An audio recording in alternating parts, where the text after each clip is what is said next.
Tract 16 at Panther Hollow. This is kind of a special one. We've known for a while that there is a cave on this tract because one of the neighbors had told us about that. We had just never gotten down to explore it. So finally, a little while back, we went out there and took some flashlights and whatnot and hiked down to about where we thought the cave was. I'm going to zoom in here. This Tract 16, by the way, right here, it borders Panther Hollow Road. It borders the county road along most of its north side, but that's an old section of county road. It hadn't really been in use for a couple decades until we started the Panther Hollow project, and then we cleared out some of the trees. We talked to the county. They said they would come and grade it. So it is county road. It's just a low maintenance county road, so you want a four-wheel drive. And then the southwest side borders an even lower maintenance section of the easement road at Panther Hollow. So the main easement road at Panther Hollow comes in off of the county road between tracks 1 and 2, and then goes down to the east. This little section really only serves tracks 16 and 17. So if it's been wet, you likely don't want to use that at all. Okay, so going into track 16, talking about the cave. So what we did was, let's see, we actually took a little side-by-side down in this meadow area, down to about the edge. And this cave location that we're showing here is approximate. It's right in here somewhere. It's really not hard to find because basically you go down to the valley area that runs through the property, and you walk up the valley and just look for it, and you'll see the mouth of the cave.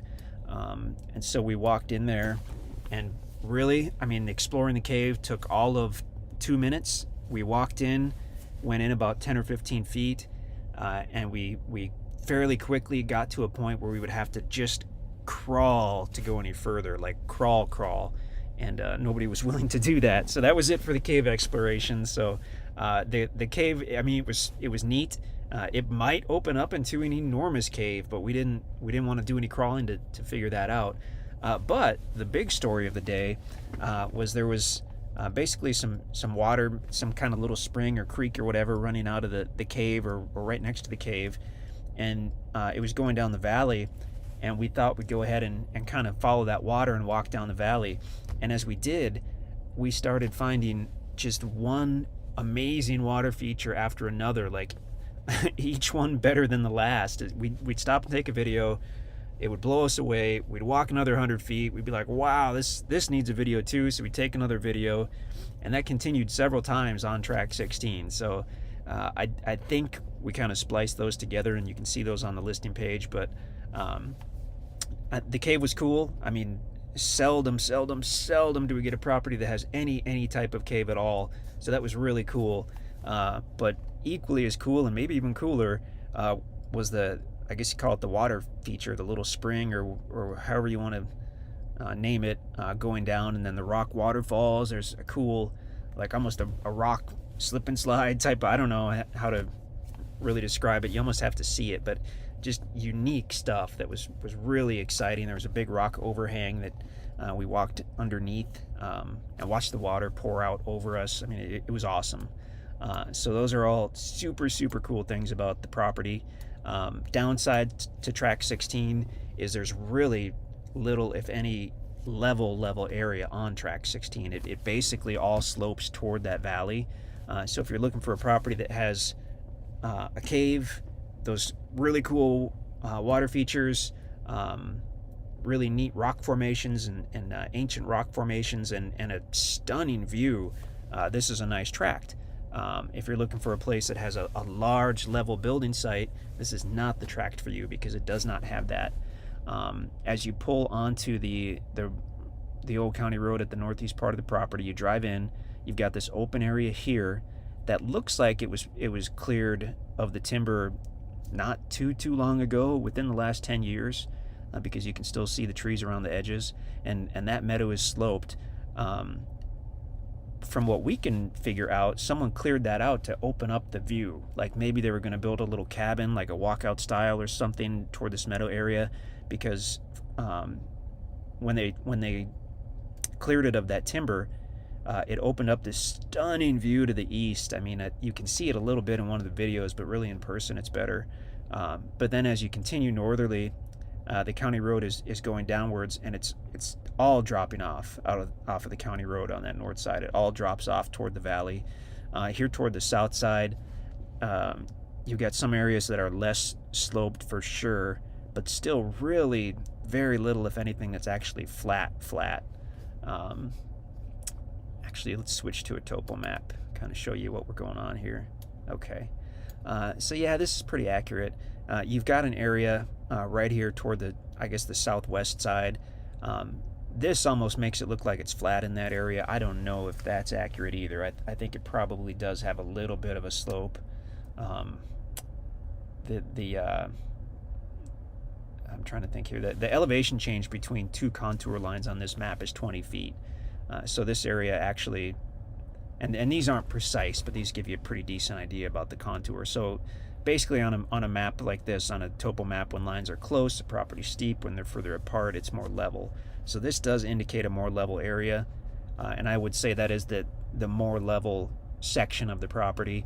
But even then, I'm not sure if this would qualify as flat. So use your own judgment on that. But I mean, if you're looking for something with a large level area, we can get you a different property than this that has that. But if you're looking for some pretty stunning, unique features, this is super cool.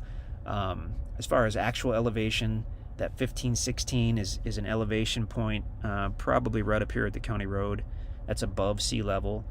So that as we count down 2040, this would be the 1,400 foot above sea level elevation line.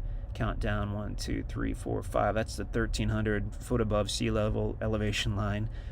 So I mean, the property's high and dry. You know, you could have all the rain you want for months on end, and other than the creek in this property, you're going to be high and dry on here. So I mean, that's a plus, I guess. Going back to the satellite, basically, you know, 95% wooded. You have the open meadow here. You've got kind of a natural open area on the north side. That's probably a cedar glade, more than likely. We can try some different base maps here. Let's try this hex aerial. Oh, that's a rare photo. So that actually shows a little frost on the ground. And this is clearly a few years old, because it looks like they were in the process of clearing that meadow when this photo was taken. So that's kind of interesting. You're going to have mostly hardwood trees on the south side of that valley. So red oak, white oak, hickory. Looking to the north side, those green trees you see, those are going to be cedar trees and some hardwoods, but mixture of cedar and hardwoods on the north side. So really unique tract. The little spring or creek or whatnot flows easterly or right down into Bryant Creek. The county road actually goes down to Bryant Creek and goes across it, so that's nearby. Yeah, I mean, cool property. Check out the drone video. You've got to see that. Check out the ground video. I don't know if we have one of the cave, but like I said, the cave itself, you could see the whole thing in a minute or two. But the big story was the valley and the rock formations and the cool water features and all that stuff. We found at least 1 or 2 springs coming out of the ground. That's not to say that the water runs year round, but it was certainly running when we were out there. So beautiful tract. Only thing we've had for years that has had a cave on it, so that's pretty exciting. If you have any questions about this property, you can shoot us an email, you can give us a call. If it's sold, then we're sorry you missed it, but we'll be happy to let you know what's coming up and what's available.